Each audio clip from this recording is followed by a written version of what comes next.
4 ದಿನ ರಾಜ್ಯದಾದ್ಯಂತ ವರುಣನ ಆರ್ಭಟ ಮುಂದುವರಿಯಲಿದೆ. ಇಂದಿನಿಂದ 4 ದಿನ ರಾಜ್ಯಾದ್ಯಂತ ವರುಣನ ಆರ್ಭಟ ಮುಂದುವರಿಯಲಿದೆ. ಬೆಂಗಳೂರಿನಲ್ಲಿ 3 ದಿನ ಯೆಲ್ಲೋ ಅಲರ್ಟ್ ಘೋಷಣೆ ಮಾಡಲಾಗಿದೆ. ಇಂದು 4 ಜಿಲ್ಲೆಗಳಲ್ಲಿ ಆರೆಂಜ್ ಅಲರ್ಟ್ ಅನ್ನು ಘೋಷಣೆ ಮಾಡಲಾಗಿದೆ. ಬೀದರ್, ಕಲಬುರಗಿ, ಯಾದಗಿರಿಯಲ್ಲಿ ಆರೆಂಜ್ ಅಲರ್ಟ್. ರಾಜ್ಯದ 17 ಜಿಲ್ಲೆಗಳಲ್ಲಿ ಯೆಲ್ಲೋ ಅಲರ್ಟ್ ಘೋಷಣೆ ಮಾಡಲಾಗಿದೆ. ಬಿರುಗಾಳಿ, ಸಿಡಿಲು ಸಹಿತ ಭಾರೀ ಮಳೆಯ ಮುನ್ಸೂಚನೆಯನ್ನ ನೀಡಲಾಗಿದೆ. ಇಂದಿನಿಂದ 4 ದಿನ ರಾಜ್ಯದಾದ್ಯಂತ ವರುಣನ ಆರ್ಭಟ ಇನ್ನೂ ಹೆಚ್ಚಾಗಲಿದೆ.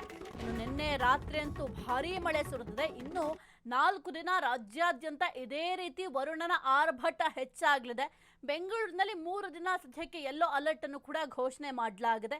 ಇಂದು 4 ಜಿಲ್ಲೆಗಳಲ್ಲಿ ಆರೆಂಜ್ ಅಲರ್ಟ್ ಕೂಡ ಘೋಷಣೆ ಮಾಡಲಾಗಿದೆ. ಬೀದರ್ ಆಗಿರಬಹುದು, ಕಲಬುರಗಿ, ಯಾದಗಿರಿಯಲ್ಲಿ ಆರೆಂಜ್ ಅಲರ್ಟ್ ಅನ್ನು ಘೋಷಣೆ ಮಾಡಲಾಗಿದೆ. ರಾಜ್ಯದ 17 ಜಿಲ್ಲೆಗಳಲ್ಲಿ ಯೆಲ್ಲೋ ಅಲರ್ಟ್ ಅನ್ನು ಘೋಷಣೆ ಕೂಡ ಮಾಡಲಾಗಿದೆ. ಇನ್ನು ಬಿರುಗಾಳಿ, ಸಿಡಿಲು ಸಹಿತ ಭಾರೀ ಮಳೆಯಾಗುವ ಮುನ್ಸೂಚನೆಯನ್ನು ಹವಾಮಾನ ಇಲಾಖೆ ಸದ್ಯಕ್ಕೆ ನೀಡಿದೆ. ಜೊತೆಗೆ ಇನ್ನು ಬಿರುಗಾಳಿ ಸಹಿತ ಜೊತೆಗೆ ಸಿಡಿಲು ಕೂಡ ಇರೋದ್ರಿಂದ ಸ್ವಲ್ಪ ಸಾರ್ವಜನಿಕರು ಕೂಡ ಎಚ್ಚರದಿಂದ ಇರಬೇಕಾಗತ್ತೆ.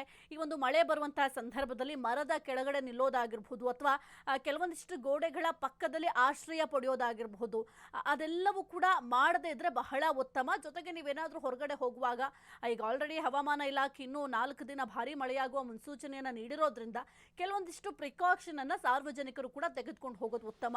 ಈಗ ಅಂಬ್ರೆಲ್ಲಾ ಕ್ಯಾರಿ ಮಾಡೋದು, ಜೊತೆಗೆ ಒಂದು ರೈನ್ ಕೋಟ್ ಅನ್ನ ಕ್ಯಾರಿ ಮಾಡೋದು, ಈ ರೀತಿಯಾಗಿ ಕೆಲವೊಂದಿಷ್ಟು ನಿಮಗೆ ಬೇಕಾದಂಥ ಕೆಲವೊಂದಿಷ್ಟು ಉಪಕರಣಗಳನ್ನು ತೆಗೆದುಕೊಂಡೋದ್ರೆ ಉತ್ತಮ. ಅದರ ಜೊತೆಗೆ ಬಹಳ ಮುಖ್ಯವಾಗಿ ಈಗ ವಾಹನಗಳನ್ನು ಏನು ಮಾಡ್ತಾರೆ, ಮರಗಳ ಕೆಳಗಡೆ ನಿಲ್ಲಿಸ್ಬಿಡ್ತಾರೆ. ಆಗ ಏನಾದರೂ ಮರಕ್ಕೆ ಏನಾದರೂ ಸಿಡಿಲು ಬಡಿದ್ರೆ ನಿಮ್ಮ ವಾಹನಕ್ಕೂ ಕೂಡ ತೊಂದರೆ ಆಗುತ್ತೆ.